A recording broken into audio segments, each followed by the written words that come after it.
All right, shalom, shalom. This is 2018, quote unquote 2018.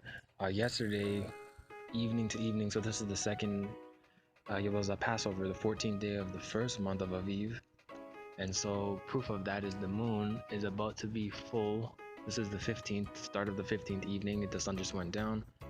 So, 24 hours will still be the 15th. By the time we come to the next evening, that will be completely full, and that makes sense because that will be right at the halfway mark. 15 days, half of the month,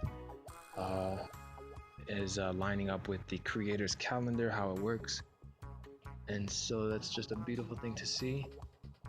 The moon is, my calendar is accurate.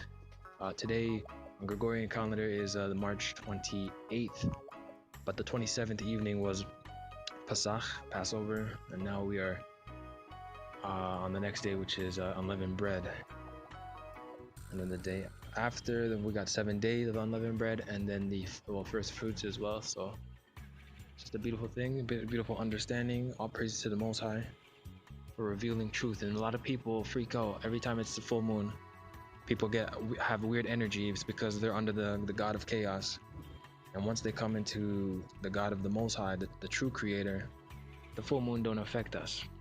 We're in peace and in blessing at that time. It's the half of the month. All praise to the Most High.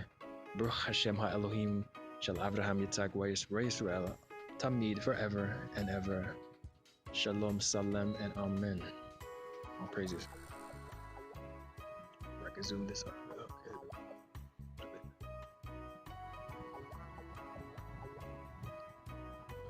It's a bit foggy though down here, so it's kind of a fuzzy moon, right? But anyway, all right, peace, blessing, shalom.